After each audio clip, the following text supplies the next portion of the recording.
Thomas and Emma Crosby opened the Crosby Girls' Home in Port Simpson, British Columbia, in 1879, and the Crosby Boys Home in the early 1890s.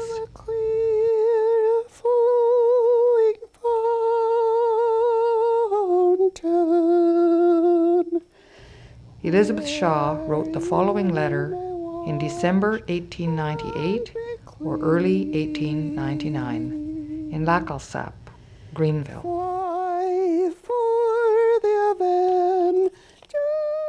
I have had it on my mind to give you an idea of what I saw at the Port Simpson home, because believing that you as the secretary of our Montreal Women's Missionary Society should know the condition of affairs as I found them.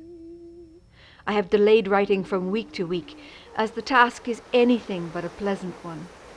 But I feel impressed that I should not be dealing honestly with my church or by the Missionary Society if I did not apprise the proper authorities of what is going on in the institution of which I was matron for 5 weeks. Now it grieves me beyond measure to have to say one word that should reflect in any way on those in charge of the institution. Mrs. Richards, the wife of the principal, was an old friend of mine. Miss Stevenson, her sister, who was matron until I came, and who now is Mr. Richards' assistant in the public school, is one of my former pupils. In fact, the entire Stevenson family were old and valued friends. During my stay in the home, I was treated as one of themselves, and were it not that I feel that woe is to me if I do not speak in this matter, personal consideration would seal my lips.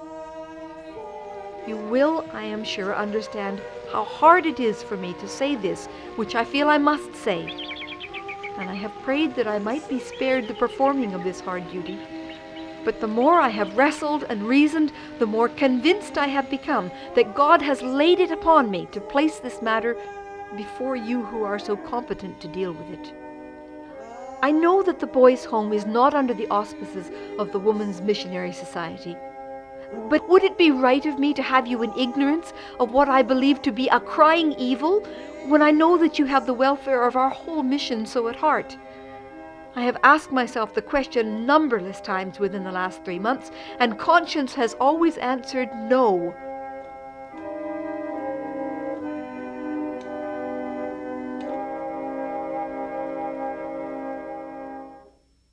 In the first place, I found that only a few of the boys in the home were in really destitute circumstances.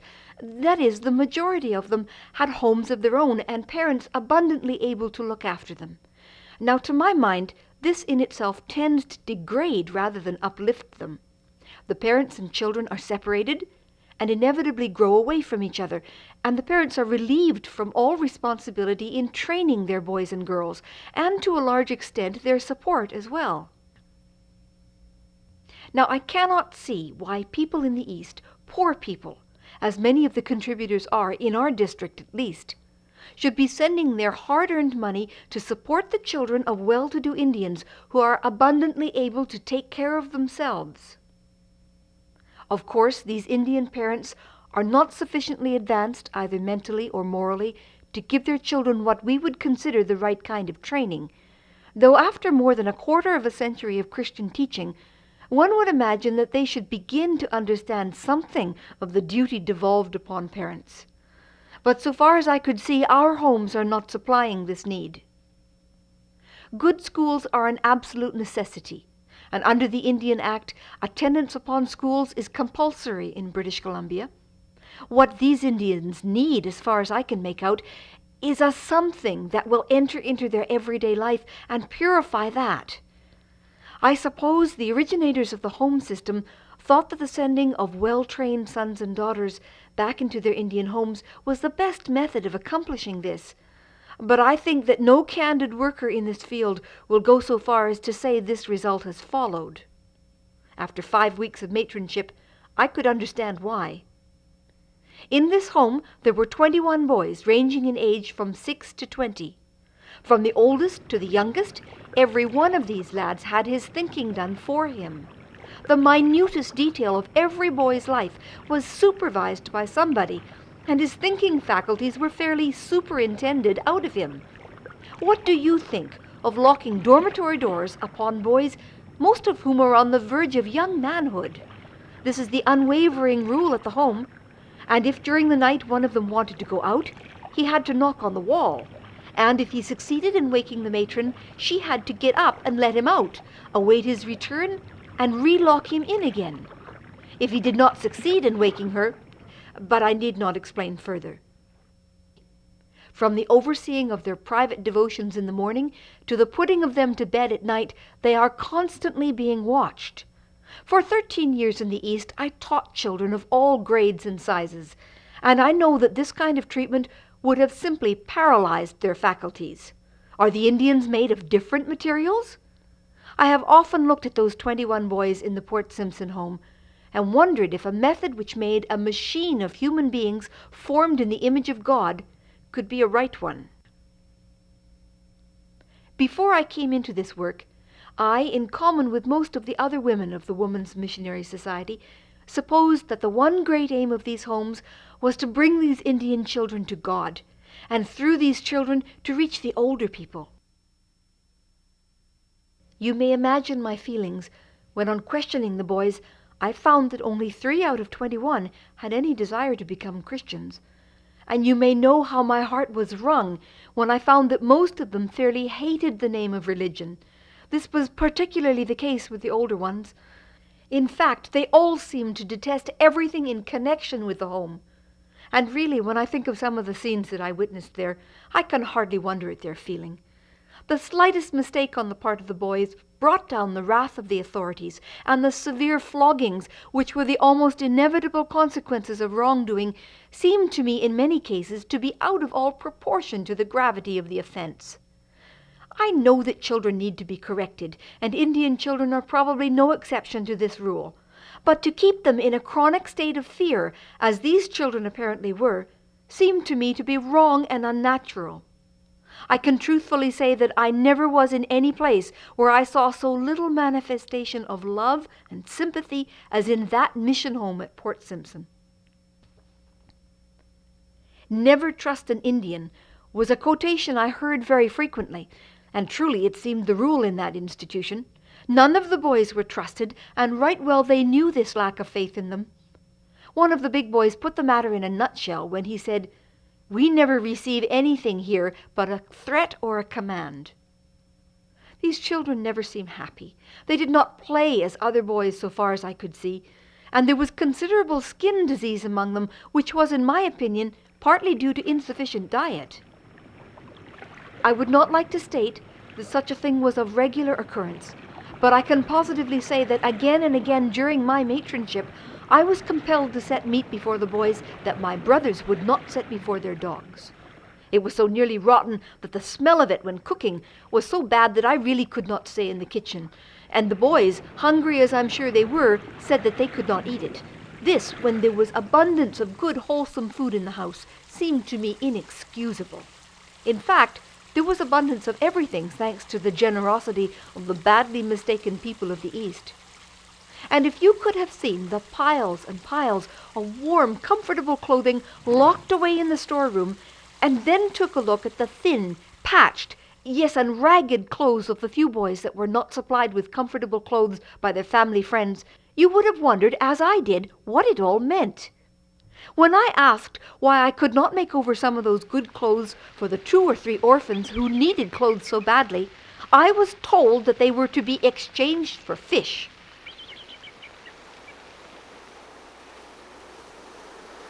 I could write volumes on what I saw and heard during my 5-week sojourn in the home. Enough has been said to draw your attention to the defect in the system, and anyone simply visiting the home would not be likely to detect. You will probably wonder that the children in these homes stay there when the majority of them seem so unhappy. I wondered at it myself until I discovered that the parents or guardians of the children bind them over to the home authorities for a term of years and are powerless to get them out until the expiration of the contract, unless special permission is granted by the home authorities. The parents are thus powerless in the matter, and if the children attempted to run away, there is no place for them to go, even if they succeeded in getting out of the home. A thing extremely unlikely to happen, the mountains on one side and the ocean on the other, shutting out all possibility of escape. I, Julian Lawrence, surrender to Thomas Crosby, missionary of the Methodist Church, my daughter to keep, clothe, and teach her for 3 years, to have full power, control, and authority, to bind out my daughter for service, for trade, or for adoption.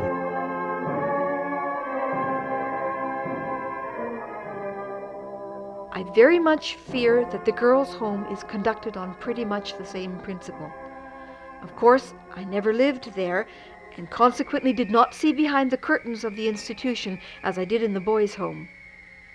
One incident did come to my personal notice, and I feel I should be wronging the Women's Missionary Society if I failed to tell you of it. As you will know by the leaflet of last August or September, there was a girl in the home that caused a great deal of trouble. It happened that her father wished to take her away from the home before she had stayed there the requisite length of time, and eventually the case went to law. My cousin, Mr. Harris of Vancouver, pleaded the suit, which was decided in favor of the home. The girl was taken back to the home, and shortly after Mrs. Redner's return to the East became very troublesome to the new matron, who finally handed her over to the principal of the boys' home to see what he could do with her. Nellie was taken to the boys' home to act as general servant to the family, and he told me himself that she seemed delighted at the prospect of the change, saying, "Take me anywhere, only take me out of this." This happened shortly before I came, and 2 weeks after, Nellie Tennis went down to the village one night without permission, she, by some strange chance, having been left unwatched in the kitchen. As soon as her absence was discovered, she was at once suspected of running away for an immoral purpose, and late at night she was tracked to the house of a friend, where she was found quietly sleeping with another girl. She was taken directly back to the Richards establishment, and some time after midnight I was awakened by awful screams from downstairs. As soon as I had recovered from my fright, I awoke to the fact that Nellie Tennis, a full-grown young woman, was receiving a severe thrashing at the hands of the man who has the spiritual and temporal oversight of the boys' home. My blood nearly froze in my veins as the shrieks of the unfortunate woman rang through the house, and to my dying day I shall never forget the agony in her voice as she pleaded, "Oh, Mr. Richards, pray for me," nor the tone of his as he replied between the blows, "Pray for you? I am tired praying for you." After the beating was over, the culprit was thrust into the Skookum House, a little stuffy pantry off the kitchen without air or light. Just here, I might explain that I understand that there are prison houses in connection with all the homes under the auspices of the Methodist Church, though of course I only saw those in the homes at Port Simpson.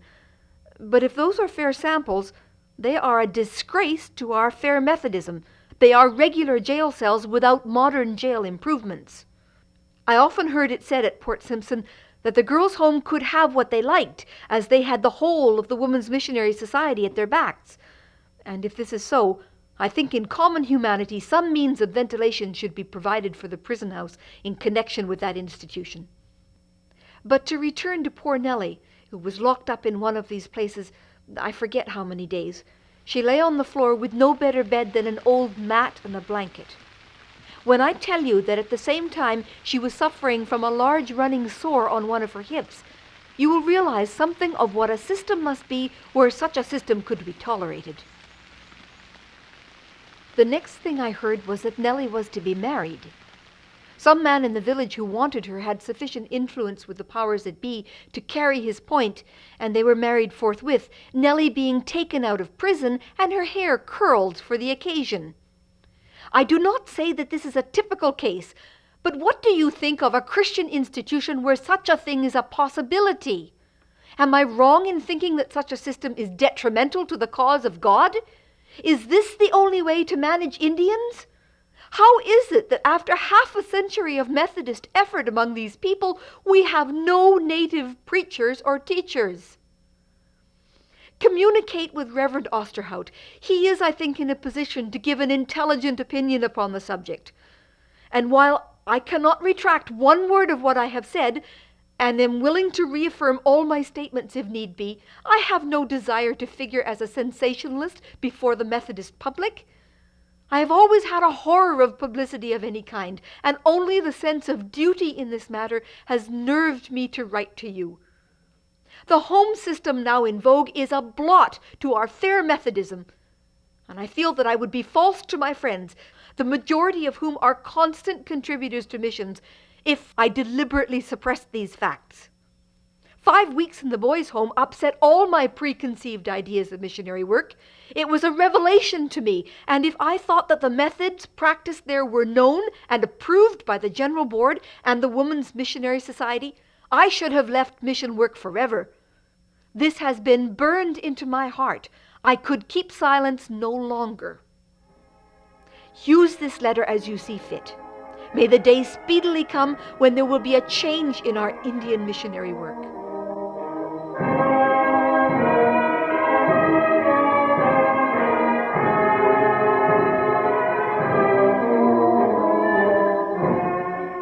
Well, this good lady came out, Mrs. Shaw.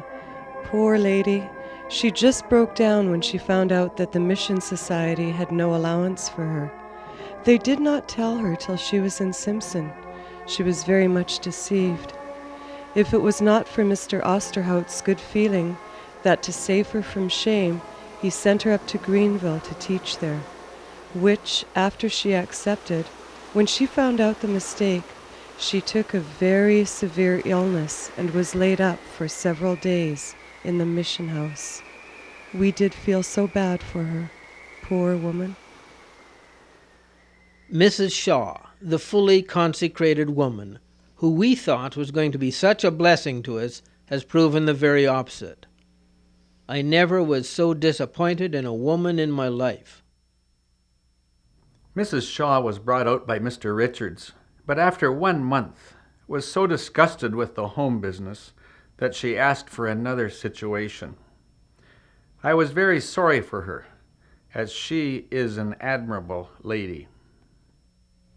February 7th, 1899. Elizabeth Shaw sends a letter to the Montreal branch of the Women's Missionary Society. A Mrs. Shaw, who is crazy, has gone wild about the work up there and written some strange letters. April 19th, 1899. Elizabeth Shaw's letter is read to the executive of the Women's Missionary Society and referred to Alexander Sutherland, General Secretary of the Missionary Society of the Methodist Church. June 1899. Sutherland appoints an all-male committee to investigate. Reverend R. Whittington, President of B.C. Conference, Reverend Osterhout, Reverend D. Jennings, Dr. Bolton, and Dr. Rush. My dear Robson, I am glad to get your testimony re the boys' home at Port Simpson and the work of Mr. Richards as a teacher. A letter from up there to the Women's Missionary Society has made grave reflection on the management, and Messrs. Osterhout, Jennings, and Freeman have been appointed to inquire fully into the matter and report. I sincerely trust that complaints may prove to have been at least greatly exaggerated. The committee conducts an investigation in Port Simpson and writes a report. To date, no copies found. Mrs. Shaw is at Nass, and doing good work, too. She has wonderful ability. The Sunday services are well attended, and our Sunday school is increasing in interest and numbers. The day school, under the wise management of Mrs. Shaw, continues to attract not only the children, but even the mothers with babes in their arms come for their lessons. October 17th, 1899. The Missionary Board of the Methodist Church, after adopting the report, recommends that the executive suggest to the management of all Indian schools the great importance of caution as well as firmness in the method of administration of discipline. October 1899. The Women's Missionary Society reappoints Mr. Richards to the Board of Management of the Crosby Girls' Home.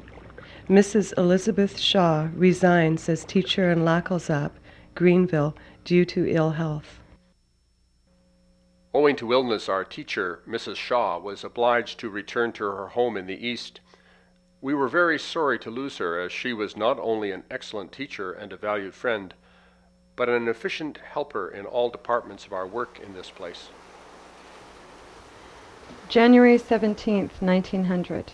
The executive meeting of the Women's Missionary Society hears a synopsis of the report. The minutes state, "The charges made in Miss Shaw's letter were not altogether corroborated. The findings of the committee were of a conciliatory nature, and no change of management was recommended." Mrs. Shaw is an Arnprior, and I believe still talking. Poor woman. I feel sorry for her, for she's making bad friends for herself. I heard her health is not very good, and that her mind is a little astray, so perhaps she's not accountable for all she says and does. When in Port Simpson, I heard complaints as to the management of the boys' boarding school. The Indian Council met and made these complaints about the home. First, that the children were treated harshly and worked too hard. Secondly, that the boys were not given sufficient food, and that much of the food was not fit to eat. As the representative of the Methodist Church for the Indian work in this province, I may say that no complaints have ever been formally laid before me as a ground of action of any kind, either by parents or the council. The church owns this school, employs and pays the teacher, and generally is responsible for the management thereof. And being responsible, specific written charges over the signature of the parties complaining should have been sent to the churches represented by myself as Superintendent of Missions. If then I failed to investigate to the satisfaction of the department, it would be for the department to take such action as it deemed best.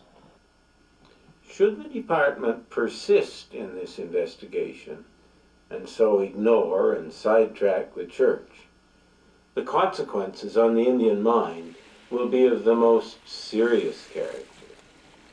It is only by mutual respect and mutual action that we can hope to command the respect of the Indian. It is perhaps needless for me to say that I think there is some misunderstanding somewhere, which will be corrected as soon as known.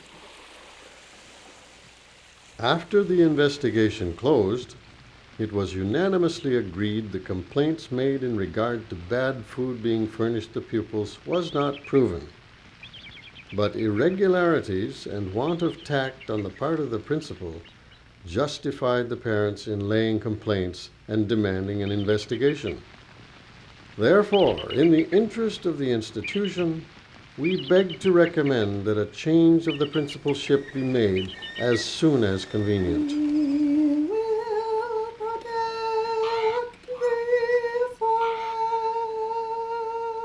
Elizabeth Shaw was committed to the Asylum for the Insane in Brockville on November 17, 1911. Records indicate that her experience in Port Simpson marked a turning point in her mental health. He will forsake thee no never, sheltered so tenderly there. Haste then the hour sorrowful,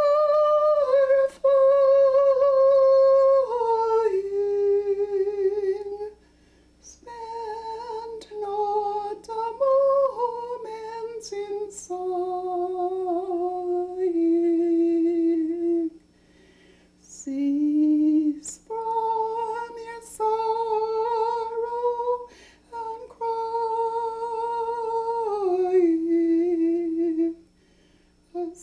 Elizabeth Shaw died at the Hospital for the Insane on July 27, 1917. She was buried in Carp, Ontario.